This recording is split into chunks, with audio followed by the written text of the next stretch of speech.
Welcome to the Sanity Project podcast, where you can awaken your mind to clarity and success even in today's life challenges.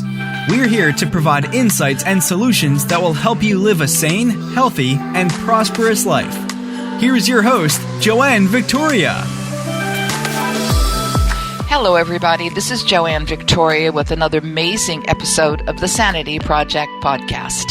You are here to discover a life of clarity, confidence, sanity, and entrepreneurial success. Our guest today is Rusty Gaillard. Rusty is a former worldwide director of finance at Apple, and Rusty made the courageous decision to leave Apple in 2019 after 13 years for more meaningful work.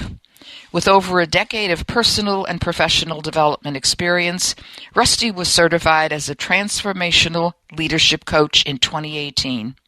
He now helps other A players escape indecision to regain their satisfaction with their careers. Rusty is an international best-selling author of Breaking the Code, Stop Looking for Answers and Start Enjoying Life, and is a sought-after speaker, entrepreneur, and transformational coach. He has a bachelor's from Princeton University and an MBA from Stanford. Rusty is going to talk about how successful people need more satisfaction in life and how to find it. Welcome to the show, Rusty Gaillard. Thank you, Joanne. It's a pleasure to be here. Well, I'm grateful that you are here today because you're talking about things that people need to have in their life, especially if they are smart and have been working years and they're still not having fun or enjoying their life. And that's understandable. A lot of people find themselves in that position. I often work with really smart people. We're A students in school. And even from that age, we were trained to measure our success based on the grades we got, based on someone else's assessment. And we became very externally oriented. And then you go from an A student in school, then you go into your career, you become an A player. And again, often people in that place measure themselves based on external assessments, based on how much money they're making, what their title is, how much responsibility they have, how many people work for them. All of these things, which are external assessments of quote unquote success. And we rarely stop to think about, what does true success look like? True success, the kind of success that at some point when we all reach the end of our lives, we look back and say, that was a good life. I'm glad I made the choices that I made. Yes, I did well. Exactly. And so few of us think about success in those terms, because we've just been trained starting from school to get the A from the teacher, right? To get the little pat on the back saying, hey, you did a good job. And then first it's the teacher, and then it's your boss, and so on. And you just continue, many people continue through life and don't ever stop to question, what does real success look like? Well, when you talk about helping people step outside their normal patterns, I mean, we are all made up of patterns from my perspective. And once we release one pattern that may or may not work for us, another pattern takes its place. So how do you help people step outside their normal patterns to get clarity on what they really want from life? Well, first of all, let me just say, I totally agree with you. We are all made up of patterns. And that's where the name of my book comes from, Breaking the Code, because it's almost like we've been programmed. We've been coded to work in a certain way because we have those patterns and habits. Now, where did those come from? They're the accumulation of society and parents and teachers and friends and so on. But we have them, and they govern the way we think about and the way we navigate our life. So stepping out of that is huge. That's why Breaking the Code is the title, because you want to break through that code and question, what is a new level of success? What is something that really matters to you? So I outline in the book just a simple framework that I offer for people, which is what I call the zone of possibility. And there's 3 elements. And those elements are quiet, heart, and courage. What that means is you need some quiet, which is getting out of the frantic pace of day-to-day life, the emails, the text messages, the family responsibilities, all those things that keep us in the habits and patterns that are so ingrained. So you need some quiet to step away from that. The heart is to listen to your heart about what really matters to you. What are your values? What's important to you? What will make a good life? And trust that. And then courage, of course, is required to actually listen to what you hear. Because I'll tell you, in my case, at some point, one of the things I heard was to leave the corporate world. And after 25 years invested and the MBA at Stanford and 13 years at Apple and all of that, that was pretty scary idea to leave the corporate world.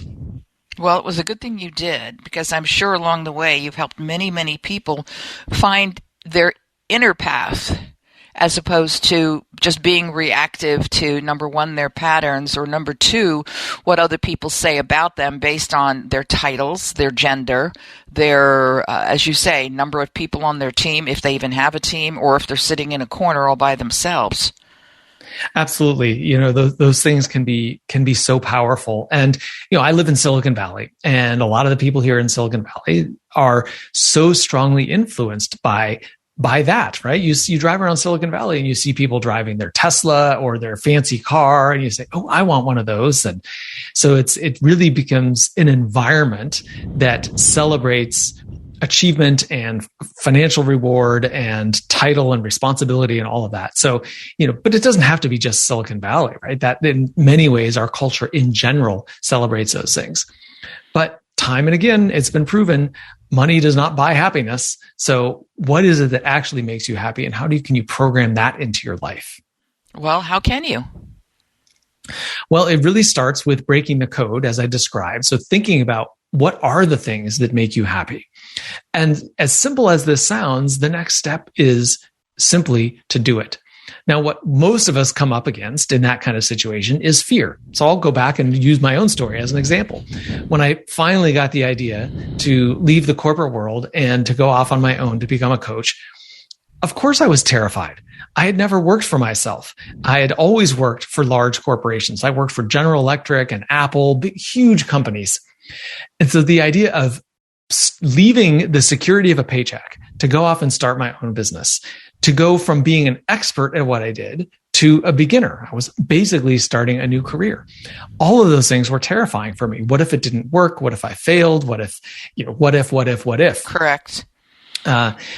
So in that kind of situation, it's just so important to recognize, and fortunately I had some help in navigating this time, that all of those fears are normal.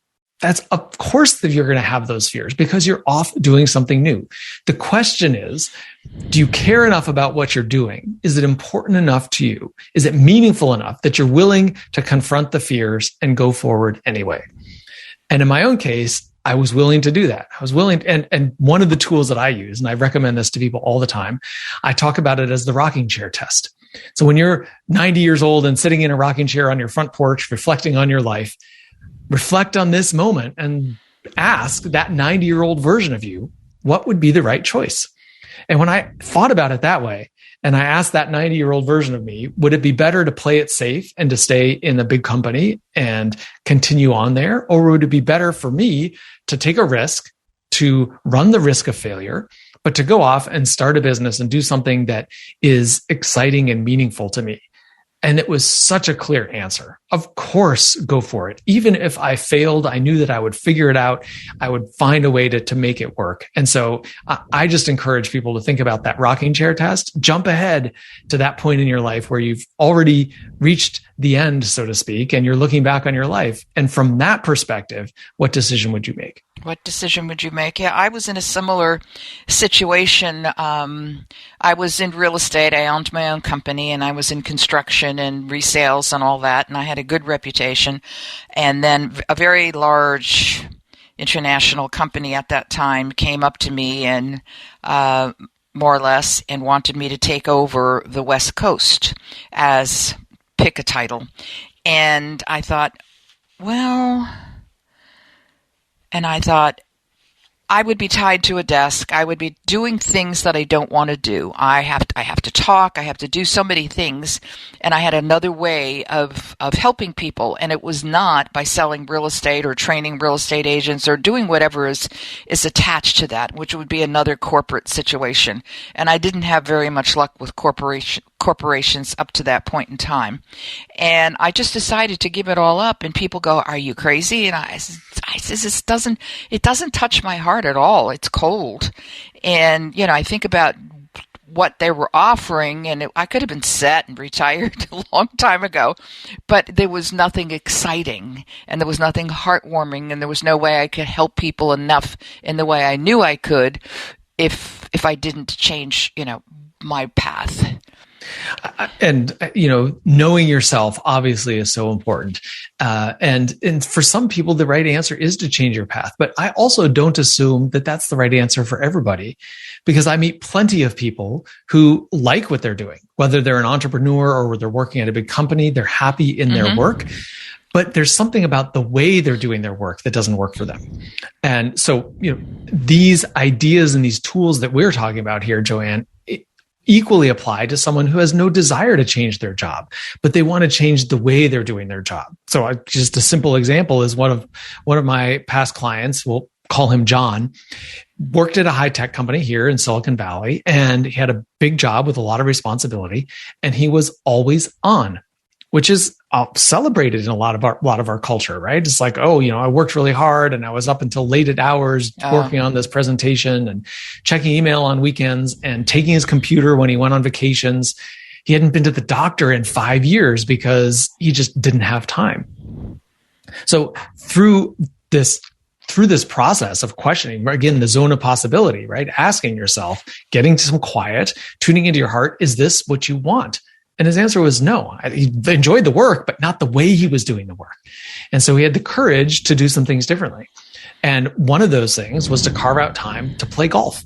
He's like, hey, I want to get out. I want to love being outside. I like the physical nature. I like the social nature. He likes the sport. So he wanted to play more golf. And so I said, well, what's standing in your way? He said, well, just scheduling it. So how do you actually put it in your schedule? So we got over that hump. There was some fear, but he got over that hump and he put it in his schedule. And he found by playing golf, he was calmer. He was more resourced. It gave him a different perspective. He could solve problems better. He became more efficient and effective at making decisions at work because he had some space away from the work. And so I just put out there for anyone who's listening here. And if you're in the kind of job where you're happy, you like the work that you're doing, you like the impact that you're having, but you're not happy about the way it's consuming your life, you can still make changes to become more confident, more assertive, and more balanced. And you can be more effective as a result. Absolutely. People don't realize that it just takes a few minutes every day or a couple of hours a week to find some peace, find some quiet. And, it's like taking a perpetual shower. When you're in the shower, all of a sudden you have space and time, limited as it is, but space and time for other things to occur inside your brain and your heart. And then all of a sudden you have the solution. Aha, I found another planet, something.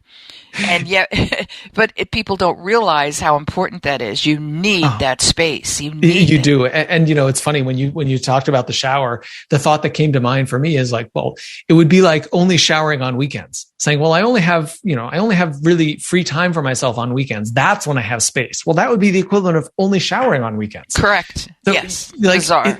It's bizarre, right? You need a daily process. You need to have that space and time in your day every day. And, this is one of the things, and this is, I acknowledge, by the way, that this is largely geared towards knowledge workers, people who are paid for their knowledge and their ability to solve problems and so on. This is not the same as, somebody who has to physically deliver something or deliver a service, right? If you're a barista at Starbucks, you got to be there, right? There's no avoiding the work. Yes, you have to show up physically.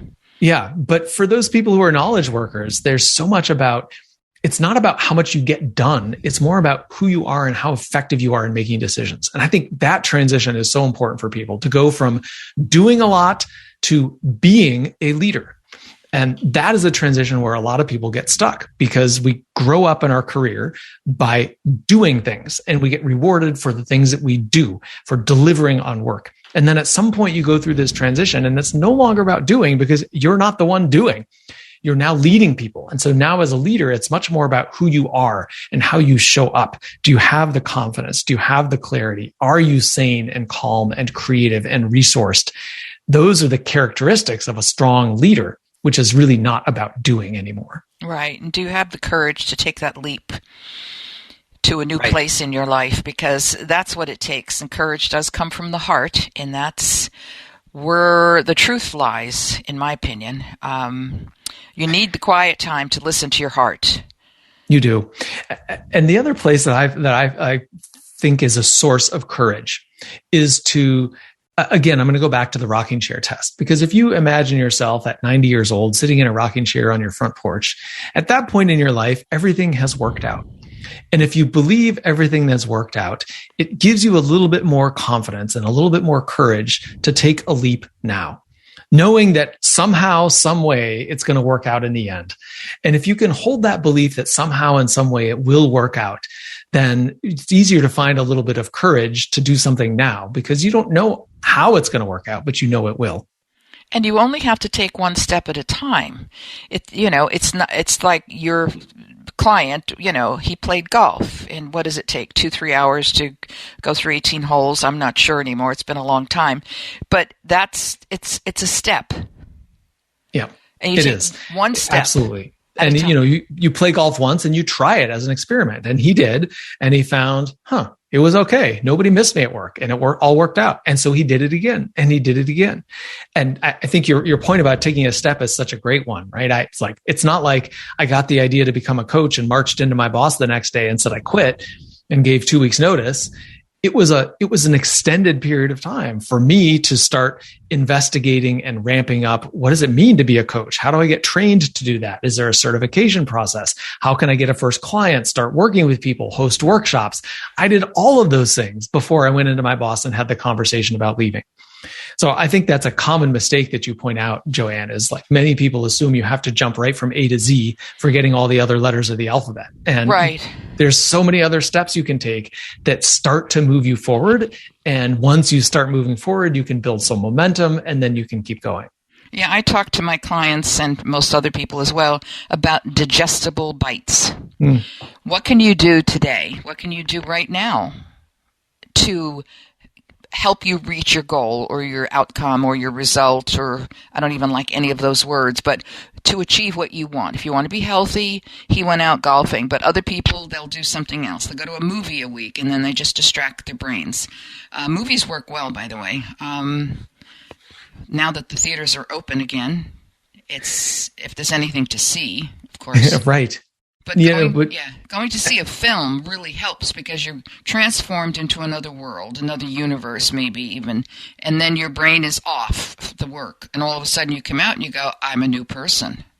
Yeah, I think, and I would encourage listeners to really think about what are the things that are restorative for you, because we all live in a fast-paced world, and if you're an entrepreneur, you own a business, so much of it is on your shoulders. Yes.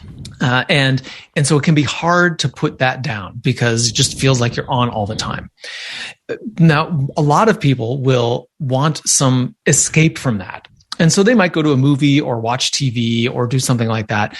But I really encourage listeners to think about what are the things that are just a diversion, that are diverting your attention away from your day-to-day work. And what are the things that are actually restorative for you?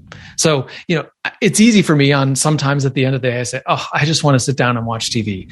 But I know for me, that will pass the time. And then at the end of that, I'll kind of get up, but I won't really be restored. My energy won't be reboosted. Mm-hmm. So you have to ask yourself, what boosts your energy? What actually helps you recover? Because work can consume a lot of energy. So what gives you energy? What feeds you? And so for me, those are things like music or going outside or having a conversation with a friend. Sometimes that feels like a big ask because I'm tired at the end of the day and it would just be easier to watch TV.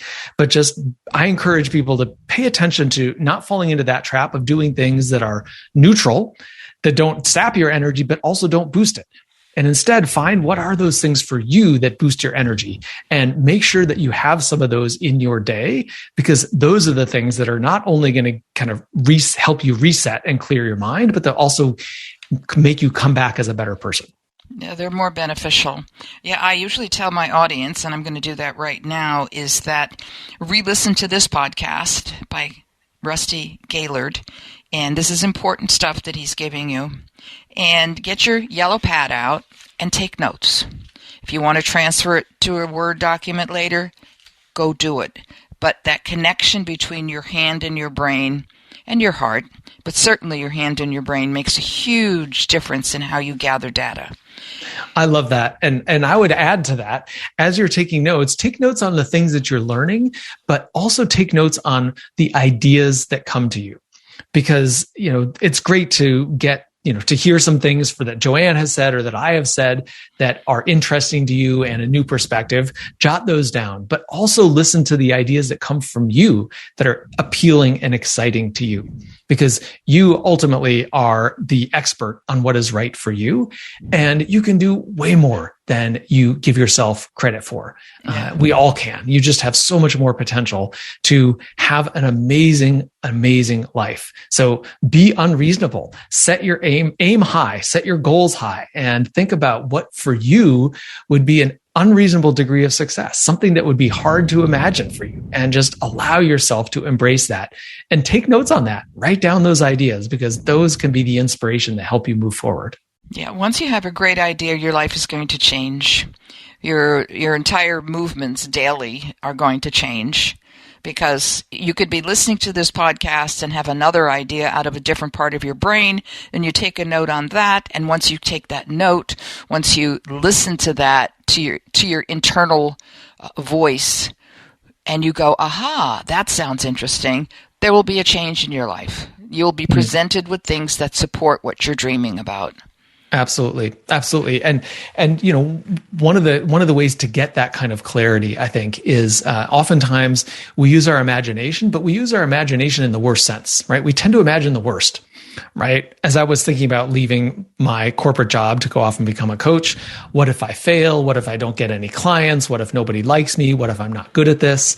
You can see those are all imagining, but imagining the worst outcomes. Mm-hmm. So I encourage you to instead imagine the best outcomes, and use your imagination also to release all of the constraints. What if I don't have to worry about money? What if I don't worry about what people think about me? What if I don't worry about, am I qualified for this? What if I don't worry about how to accomplish this? And I just lay out for myself a vision of success that is meaningful and exciting and vibrant for me. That could be in your same job, but a different way of doing your job. Maybe it's in a change in job. Maybe it's a change in the nature of the work that you're doing. There's no right answer, but to just imagine and ask yourself, what would be an exciting and unreasonably satisfying level of success for yourself without any constraints? And write that down. I agree with that. Audience, pay attention. If Joanne agrees with somebody, it's a darn good thing. So, well, they look to me for, supporting the guests and what the guests have to say. And as they know, the guests are the power. The guests are the teachers.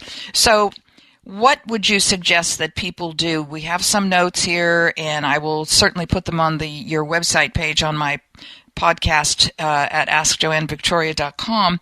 But how can they find you? So there's a couple of good places to connect with me. One is on LinkedIn. I'm on LinkedIn frequently throughout the week.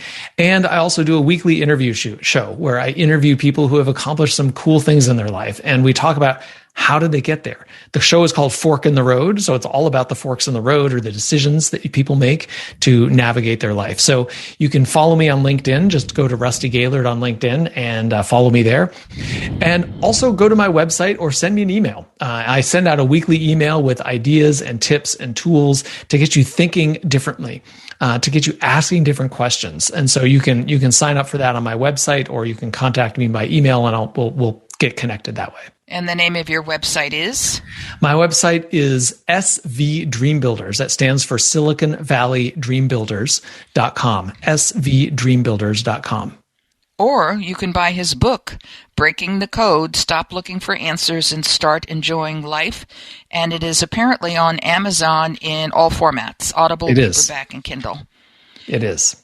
Well, you've been a delight today, and I appreciate you being here. And I think that you've given enough tips, but right now, give me one tip for the audience. The number one, if you had to choose of all the stuff that you have put out today and written in your book and deal with your clients and prospects, give me one thing that they should do right now as soon as this podcast is over. Here's one thing you can do right now today is take 10 minutes of your day and just sit down. Sit down without an agenda, without something to do, without a plan, not to meditate, not to plan your day, not to do anything else, but just to sit and allow yourself to be present for 10 minutes and see what comes to you. It will likely be an uncomfortable experience. I know it has been for me when I've done this, but see what ideas come to you in those 10 minutes. Thank you, Rusty Gaillard, and we appreciate you being here. I'm grateful that you were here to help the listeners, to help the business owners and entrepreneurs and leaders who are hoping for more possibilities in their life. Everybody have a great day, and we'll talk to you later. I hope you enjoyed this episode of the Sanity Project podcast. Please go to AskJoanneVictoria.com to listen to more podcasts. Check out Joanne's coaching programs and get a free copy of her report, 5 Steps to Achieve Life-Work Harmony.